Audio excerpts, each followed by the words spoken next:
All right, joined by my guy Andy Bailey, who you may know as a Jokic truther on the old Twitter sphere. He also writes for Bleacher Reports and does some coverage of the Nuggets on the side. Andy, thank you so much for popping in, man. Really appreciate you stopping by for the alley oop. A big time guest for the alley oop. I really appreciate it. Well, I don't know about the last part of that intro, Ryan, but I'll take it. I'm excited to be here. You're always a fun face to run into at Nuggets games, so I'm happy to be here. I When I talked to you about this, and we were kind of going back and forth on different segments that we could do. The concept of early awards picks came up, and surprises and disappointments came up. Let's focus on teams that are kind of surprising and disappointing, and players that are surprising and disappointing through really the early portion of the season, based off of the expectations that we initially had. Uh, I'm curious where you want to go with this initially, where you want to take it. Sure, let's start with surprises. It's a little more fun to start positive, I think, at least for me. I'm going to go with Tyrese Maxey. And it's Mm. not like I figured he would be good. I figured he would have a bigger role this season with James Harden gone. I mean, that's all obvious stuff. I don't think many people could have predicted he'd be this good. Um, we're recording this maybe 24 hours removed from the 50-point game that he just had. He's been phenomenal with the ball in his hands this season. He's up to 29 points and 7 assists per game. I think, Ludicrous numbers. Like those are yeah, MVP numbers, if I'm being honest. Those are I crazy. I'm glad you chimed in. I think we've gotten desensitized to bonker stat lines over the last like 4 or 5 years because of the stuff we've seen from guys like Jokic and Embiid and Giannis. Like when I was growing up as a kid, 29 and 7 was absurd. So yeah, I'm glad you said that. He's been ridiculous, and I think the way that the Sixers play with him is sort of the lead ball handler.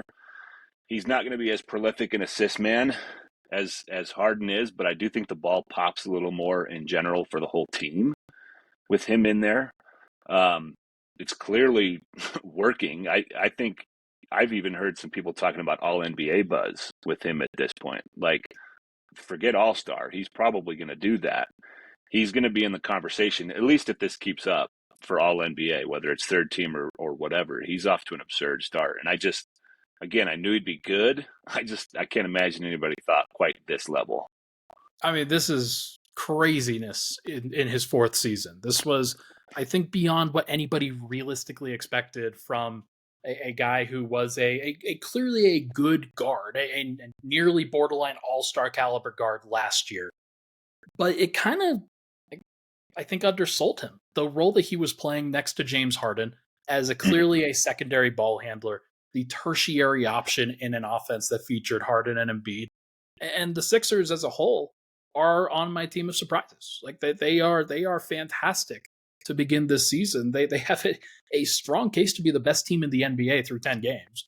And I feel pretty strongly that the moves that they've made with Nick Nurse, with Joel Embiid kind of speeding up his decision making and just playing a little bit more with pace, and then some of the moves that they've had have been great. But the catalyst is, of course, Maxi, and maybe some positive vibes that have come from Maxi being there and Harden not.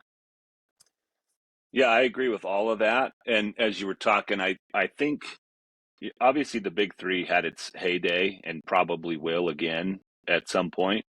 Um, but I think sort of intuitively, I've always been more drawn to the two-star model.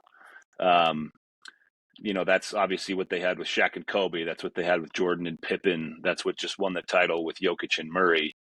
If you've got two superstars and a bunch of guys who buy into smaller roles, I think it's a little bit easier to play like sort of the team ball, beautiful ball and player movement type of style that I prefer to watch.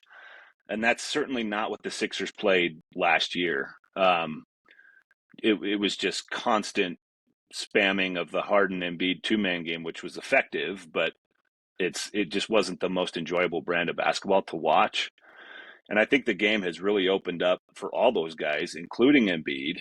I was just looking at his numbers, and they're typically absurd too. But he's also Yeah. doing a lot more passing than he has in years past. Like, he's more involved as a playmaker. And I think if you get everybody involved, in both of those facets of the offense, not just a scorer, not just a playmaker. You let everybody do a little bit of both. It's just more enjoyable for me to watch. I don't want to keep berating Harden because that comes later. But I, I do think I do think that when it is easier to pass as a guy like Embiid if guys actually move off the ball. It just is, Mm-hmm. and that's one of the things that I didn't really fully appreciate was that having four guys moving off the ball as opposed to three makes a lot of difference when you're opening up the floor for everybody. It just Absolutely. it feels like a soul sucking thing that happened when Harden like eventually left, and the way that his style of play kind of manifested itself and the way that they were trying to play, it just feels lighter. It just feels quicker and faster, and it just feels more fun. And I firmly agree on the all-star, on the 3-star versus 2-star model. One of the things I brought up on a previous episode, I think, was that when you have 2 stars, there's so much more ability throughout the season to kind of insulate those 2 stars with 3 different role players at once, whether they're 2 defensive guys, 2 offensive guys, one of each. Like it gives you a lot more flexibility for sure.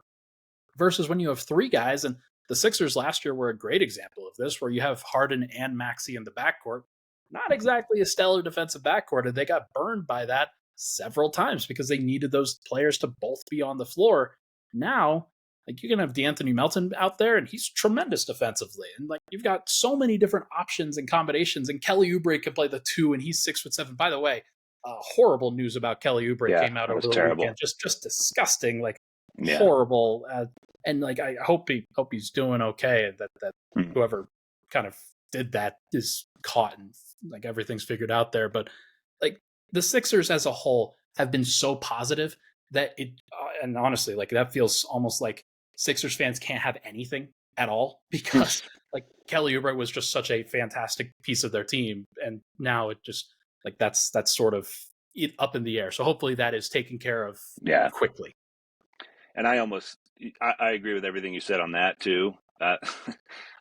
Your listeners may not know, but my other hat that I wear is a personal injury lawyer. So I have seen situations like that, and it just kind of makes me mad.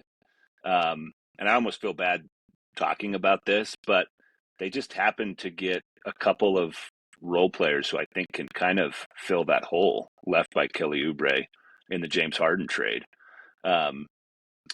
Nicholas Batum and Robert Covington probably aren't going to change the Sixers world, but I think it gets back to that conversation we've been having of the 2 stars and depth model. Just makes the offensive balancing act a little bit easier to strike. And like I like the point that you made that you can sort of protect guys defensively a little bit more in that scenario too. And it's not like you don't have to protect Embiid a ton, but it also Right. allows for them to play bigger guys, and it allows for him to play drop more and things like that. It's like you don't have to be as aggressive anymore. So it's interesting to think about. All right, let's move to a disappointment. I had Philly as a surprise. You had Tyrese Maxey as a surprise. Anybody on your list that you would consider disappointing? Oh, I've got some disappointments. All right. I'm going to start with Andrew Wiggins, and I won't pretend to know what's going on with Andrew Wiggins. I know he missed a lot of time last season with personal reasons. And he for most of his time in Minnesota, he was a guy who was certainly not adored by advanced numbers. He seemed to have kind of turned the corner on that with the Warriors.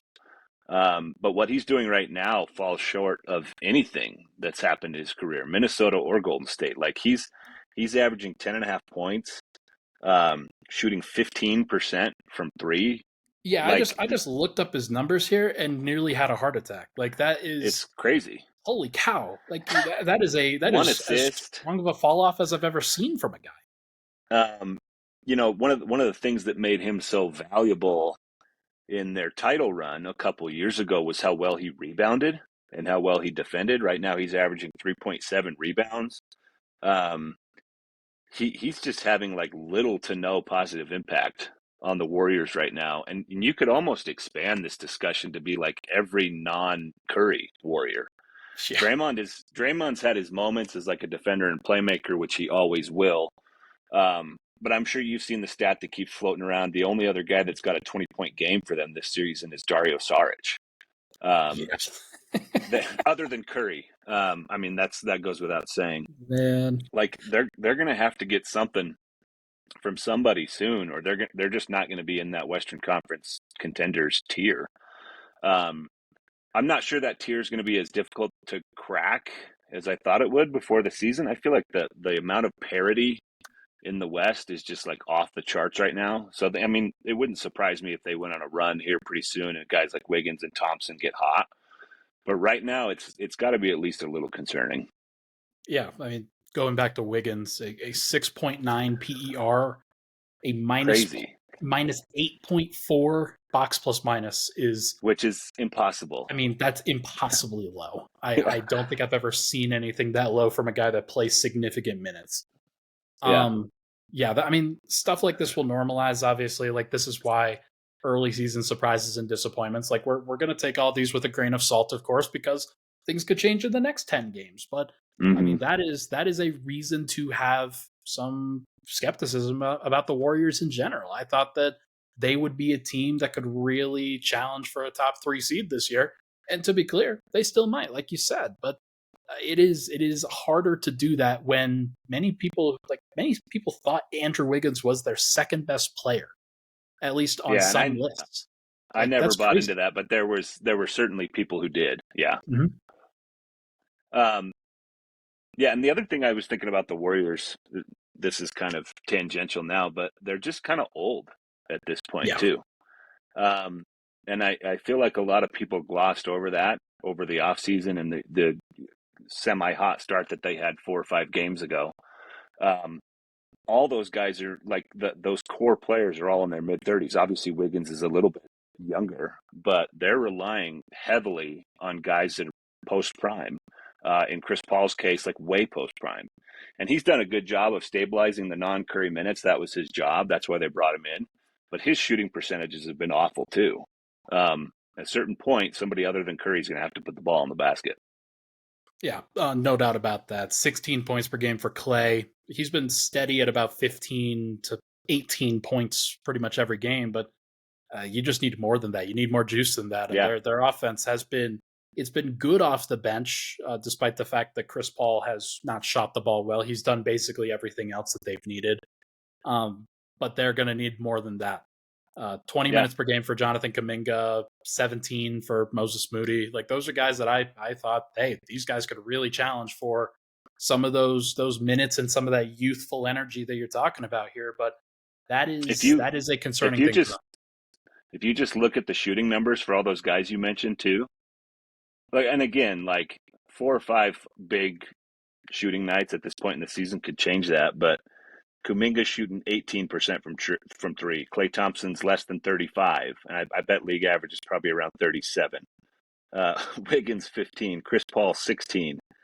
Like, it's dreadful right now. It's hard to be that bad on a team that has Stephen Curry as your shooting, and especially like what we've come to know of the Warriors over the last decade or whatever it's been. Like, it's just unusual. Let's go now to a surprise. I'm going to drop one here. Somebody that a team that I just saw, the Houston Rockets. Houston has been on my list, Ryan. Just unbelievable. Just a crazy run for Houston so far. They've won 6 in a row. Just beat the defending champs. Nikola Jokic putting up, I mean, unprecedented numbers once again, but it didn't matter because Houston has depth and talent and defense and things that we don't really associate with the Houston Rockets. I just talked with Jackson Gatlin on a Houston Rockets video last week, and it is pretty clear that they are making a change. They're making a radical change there with Ime Udoka, and Fred VanVleet, Dylan Brooks, Alperen Sengun are just doing some crazy things. They're on my list. I figured they would be better this season. I don't know if you see the thing that I put on Twitter just about every offseason. It's just like, who added the most wins over replacement player from last season over the course of the summer. And I think they may have led that this summer, unsurprisingly. But even then, I thought okay, a good outcome for the Rockets is going to be like high 30s in wins. I thought, if they get to 38, 39, they can feel good about that. If it looks like there's a culture shift, they're more competitive, great. Right. And they may still end up there by the end of the season. But at this point, I wouldn't be remotely surprised to see them make playoffs. The way the veterans have fit with the young guys is just seamless. Um, Breaking news, like Dylan Brooks is one of my least favorite players in the league to watch. Um, he's driven me crazy many No, times over no. the years, but man, he fits really well there. And he's not going to shoot at 55% from three or whatever he's at for the whole season. But even if he's like mid to high 30s, that's a much different player than he was in Memphis. Like if he has the defensive energy and intensity that he had there, plus like an average to slightly above average 3-point shot, he's a really helpful wing. I've thought Jabari Smith Jr. was a little underrated defensively even last year, and I think he's going to take some steps forward offensively this year. Um, Sengun, you and I follow the Nuggets real closely, so we're kind of accustomed to playmaking bigs. Um, what he can do as a playmaker, I think, is going to open things up for everybody. And the way all the pieces have sort of melded together perfectly here in the first couple of weeks um, is a big surprise to me. Like I wouldn't have been surprised if they had looked this good in February or something Right. after like a long learning curve. But their learning curve was apparently like those opening 3 games or whatever that they lost. Like they've just been ridiculous ever since then. I get to pull on my Nuggets experience here when talking about a team like Houston because I remember the 2017 offseason when Denver signed Paul Millsap, and Huge, you yeah, just get a nice veteran that fits into the building where you have a bunch of young talent, and it's maybe a little bit directionless at some points, but you get somebody in who understands how to put things together. And I think that the comparisons between Jokic and Şengün in their third seasons, they're pretty close. Like they are. It's yeah, just, and I know that it was probably harder for Jokic specifically, kind of in that time where Jokic just kind of opened up the door for teams to be willing to try this with young bigs, and he's kind of yeah, been for the sure. focal point where his 18, 10, and 6 is probably a little more valuable than Şengün's 18, 10, and 6 now or whatever he's averaging. But it doesn't matter because frankly, they're doing a lot of the same things. They're playing a lot of the same style, and Şengün's been really impressive on both ends of the floor. I've just been floored, in all honesty, about how he has evolved. Like I jokingly called him Enes Kanter, but with a passing game. He is Hmm. not that. He's just not. Like that was last year when things were going I was horribly just for going to ask Houston. you, was that last season? Yes, that was last season. That was not this season, fortunately. And don't tell Rockets fans that I ever said that because they were very unhappy.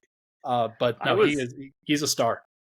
I was high on him last season too. And a lot of the numbers that I would kind of look up over the course of the season would make me think, man, they should really be playing through this guy um, a little bit more. He did have his defensive shortcomings, and he still does, but I think he's gotten better on that end. There was a video of Fred VanVleet after the Rockets beat the Nuggets, and somebody asked him how Sengun had done on Jokic, and he looked at the stat sheet and laughed and said Jokic had 36, 21, and 11.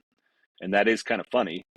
But I think Jokic shot 13 of 26 from the field in that game. And 50% is a good shooting night. 50% and 36 points is great for most players. Sure. That's sort of below Jokic's typical level. Yeah. Um, so Sengun really did make him work for a lot of those points. And um, he really is adapting. I love that he calls Jokic his idol because you can see the elements of Jokic's game in his. Um, he hit that little. I'm not even going to call it a fadeaway. He hit that little lean back jumper on him 2 or 3 times in that game. He's kind of got his own signature shot, kind of like Jokic has the Sombor shuffle. He's got some little flip shots and hook shots around the basket. He's got great footwork. He's got happy feet a lot of times. That's something he'll probably figure out over the course of his career. But the elements are there for him to be like a high level playmaking big. Also, a couple chase down blocks where he even blocked That Jokic pretty early in the first quarter, and he blocked Colin Gillespie at one point. No, he was really really impressive, and the probably like Gillespie one was the Gillespie one really caught my eye. I don't know if I've ever seen a guy sort of coax a player ahead of him into taking the layup the way Sengun did. He totally made it look like he was just going to take the play off yeah. and then burst on him as soon as Gillespie started to go into his layup. That was clever. I don't know if I've seen that many times. It is smart to do. LeBron comes to mind with a couple of those chase downs for sure, where he'll just like, especially in his younger years, he'll just like kind of hold up a little bit and time it up and just kind of size it up and Yeah, then explode LeBron's right to the rim. yeah, LeBron's are timed from like the 3-point line though. Like Yeah, that's fair, a that's fair. a that's a different animal for sure. But you do have a point. Like he's definitely like planning that out a second or two before it happens. So you're right. Couple more surprises and disappointments here. I think the Indiana Pacers should be mentioned. They haven't been perfect, and their defense isn't good enough. That's But the offense and Tyrese Halliburton is tremendous. He is it. unbelievable to watch, and one of my favorite players. And I think an outside chance candidate for most improved player this year. But I'm going to probably give it to one of the other guys that we talked about. We'll talk about that in the next segment. But Tyrese Halliburton, awesome. Funny you mentioned them because that's another team on my list of surprises, and I specifically wrote Pacers offense, not just the Pacers. Um, Another one that I think I figured they'd be competitive. I've really liked for all of last season too when they played Halliburton with Buddy Hield. I think him with shooting is just a recipe for success. But for them to average like I don't even know what they're at now 122, 123 points per 100 possessions, just scoring at an absurd rate. He's got to be in the conversation for best point guard through 10 games. Um, Obviously, Stephen Curry's there. There's a Luka Doncic if we want to call him a point guard. Um, but what Halliburton is doing is obviously absurd. This is like a fully realized Rick Carlisle offense now. It took a couple of years for it to get going, but this wouldn't be the first time that he had the the best offensive rating in league history. At least I don't think so. Um, I know that he had the record for some portion of his season with Dallas. I don't know if he finished there. But obviously a great offensive coach. It's working. There's tons of shooting around him, around Halliburton, I mean, and that offense has just been a blast to watch. It is a blast, and they get up and down. The spacing that they have with playing so many smaller guys, and then playing Miles Turner who can roll and pop, that is a big deal. Obi Toppin still trying to figure some stuff out, obviously, but he is tailor made for that offense and the way that they want to play. Yep. Just because he can also be the guy who rolls in that situation, and Halliburton will never miss him. He is a guy that sees everything, and that's a great trait to have because you roll and you cut harder in a lot of situations when you know you're not going to be missed. And Mm-hmm. Halliburton is like he's turned himself into one of the premier playmakers in the NBA. Like if we're being honest, like that is a very high bar, but he is one of the 3 to 5 best passers now. Yeah, I would, without like writing out a list right now, I'd say I'd have him in that top 3 to 5 playmaker range too. Um, he's just been absurd here out of the box. 2 disappointments for you. Clippers and Lakers. Although we should probably talk about the Timberwolves being positive as well. There's just so many teams that we could get into in this segment. Yeah. Um, but like, which direction would you like to go? Um, I could talk about any of those three teams. Maybe I'll just do like real quick hits for you. The Timberwolves, I think having the number one defense is a little bit of a surprise. Yeah, The Cat Gobert thing didn't work great last year, obviously, but having followed Gobert fairly closely when he was with the Jazz, maybe I shouldn't be all that surprised because he was the backbone of some really good defenses there, and they didn't have a lot of great perimeter defenders on most of those teams. Now he's got Jaden McDaniels and Anthony Edwards, and they look like a beast yeah. defensively. And then the Lakers, I don't know if I'm surprised by their mediocrity, to be honest with you. Yeah. The Gabe Vincent pickup I thought was wildly overhyped. Um, Christian Wood has obviously had his issues at various stops during his NBA career. I feel like they just shuffled a lot of below average role players for more below average role players. Um, There's a so meme in there somewhere that should be discussed about, hey, this yeah, is the maybe. same picture. The same exact Yeah, picture as last year where sure, right. yeah, hey, probably makes sense that it feels a lot the same. Yeah. And then, obviously they were really good in the second half of last year and in the playoffs. So, Lakers fans have that to fall back on. But in the back of my head, I always kind of felt like they were more like the team in the middle of the season than they were against the Grizzlies in the playoffs or the Warriors in the playoffs. And maybe that's not fair. That's just kind of been my take. And LeBron, he's doing things we have never, ever, ever seen in a 21st season and probably never will again.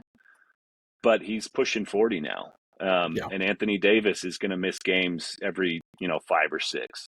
So there are definite weaknesses to exploit with the Lakers. And one more, the Clippers, worse than I thought they would be, to be quite honest with you. I could have seen how the James Harden thing would go poorly. Um, they look atrocious, which is not something I expected. I did a rant on the Clippers on the Alley YouTube. If anybody wants to go check that out for more extended thoughts on what that looks like and how disappointing they have been, go check that out.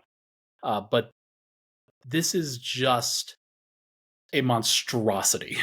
It's horrible, and Well, and they deserve all of the criticism at this point right. for putting all of their eggs in a basket that they did not need to put it in, and no wonder it has turned out badly. Yeah, this is another one where maybe I shouldn't be surprised. I was like cautiously optimistic. I thought he just helped Embiid get the MVP. He's averaged 20 and 10 in each of the last 3 seasons. Like maybe he's willing to defer to Kawhi and Paul George.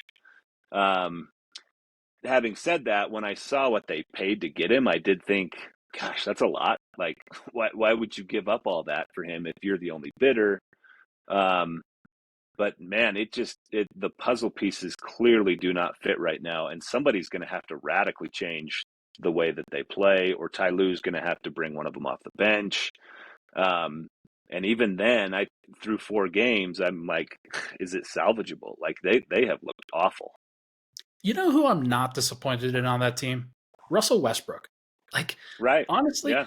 I think he's done just about as well as anybody could expect in his situation. He has tried to adapt his game. He's trying hard. He's one guy on that team that you're never going to question his effort and his willingness to kind of fit into that situation. He's had to make several changes throughout his career and has been much, like I think, villainized for Mm-hmm. different roles that he has played, and he's played his own like issues into that. I don't want to minimize that, but the dude is trying, and he's one of the only guys that I see being willing to do some of the hard stuff. Nobody else is willing to do the hard things, and that's what happens when you give up Marcus Morris, KJ Martin, Robert Covington, Nicholas Mm-hmm. Batum as 4 of your connecting pieces. You have no connectors anymore. It's just clearly this was going to be a problem, and I have no idea what in the world they were thinking with that deal. Again, I can kind of see the logic, um, but I also saw the downside. Like it was a massive risk, and it's clear now why people like you were so down on it in the first place. And yeah, I mean, this could absolutely turn around, and they make a trade or two, and they try to bolster the rest of their team. And hell, even if Mason Plumlee comes back, then they might have just another guy that's willing to kind of do the Yeah, hard stuff. But is anybody really considering this team good enough defensively in order to actually compete with anybody? yeah, I certainly wouldn't put them in the contenders tier. They're going to have to look dramatically different at some point this season for me to think they have a prayer against. Denver, Dallas looks really good. Like there are teams in the West that are not going to have a problem with them. Not at all. Well, good stuff, really good stuff on surprises and disappointments. Is there any team that you feel like we haven't hit that needs to be discussed here? I'll be really, really brief. It's funny. We had a lot of overlap in our surprises and disappointments, but I'll just mention the Pelicans. Yeah, that's true. They get a little bit of a pass because injuries always seem to wreck the Pelicans, and CJ McCollum has the freak thing with his lung again. That's awful, and they're missing a lot of guys. But Zion Williamson doesn't look anywhere near what he did in his first few seasons in the NBA. He doesn't look as explosive. His numbers have fallen off a cliff this season.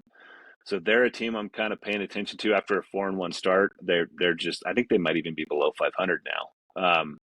So they've been a bit of a disappointment to me. And then this one might surprise people. I thought the Wizards would at least be competitive. Like, I thought Tyus Jones has been such a good backup point guard for all those years in Memphis. Now he finally gets a chance to start. Kuzma's at least like, he's a legitimate NBA role player. He's a good player. Yeah. Right. They've got a few wings that are interesting in Avdia and Kispert, and Jordan Poole's going to have nights where he goes for 40, and it's just not working at all. Like, they were beating the Raptors all night tonight, and then they gave that one up too. I think they're 2-7, 2-8 You're or something kidding. at this point. They were winning that whole game. Oh my God. They were Jordan Poole. No, you don't understand. They were winning 106-90, and they finished with 107. Yeah, it's mind blowing. I don't know how that happened. I looked this up the other day. Jordan Poole is taking less shots per game this season than he did with the Warriors, which kind of blew my mind. Like nothing is working for the Wizards right now. And I wouldn't have picked them to make the playoffs or anything, but I thought they would be like a tough out at least. And maybe guys like Kuzma would play himself into some decent trade value or something. And they look like they could have the worst record in the league. Oh, I mean, there's no doubt that they probably should have the worst record in the league. I do think that maybe Detroit will have something to say about that, but it has been, man.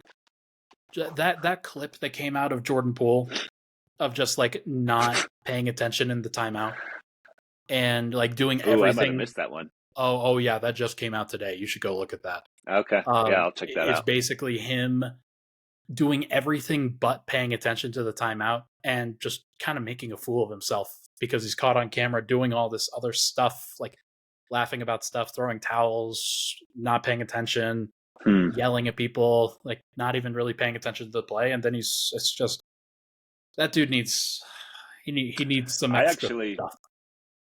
I actually spoke to someone with the Warriors the other day, and I got the sense that there was some remorse about what happened with Jordan Poole last season, as you might expect, with the Draymond punch and him just kind of being thrown under the bus for an entire season. Yeah. And he said Jordan's a good kid, but he needs to grow up. So I'll just leave it at that. Yeah. I don't think he's going to grow up in Washington, man. I just don't. May not. So, yeah, there's something about Washington. That was my I used to live in Virginia. Boy, it's been 10, 15 years ago now. So that was like my regional sports network team. Yeah. And that's when they had Nick Young and JaVale McGee. And what a throwback. Oh, my God. There is something about Washington and having players who may need to do a little maturing.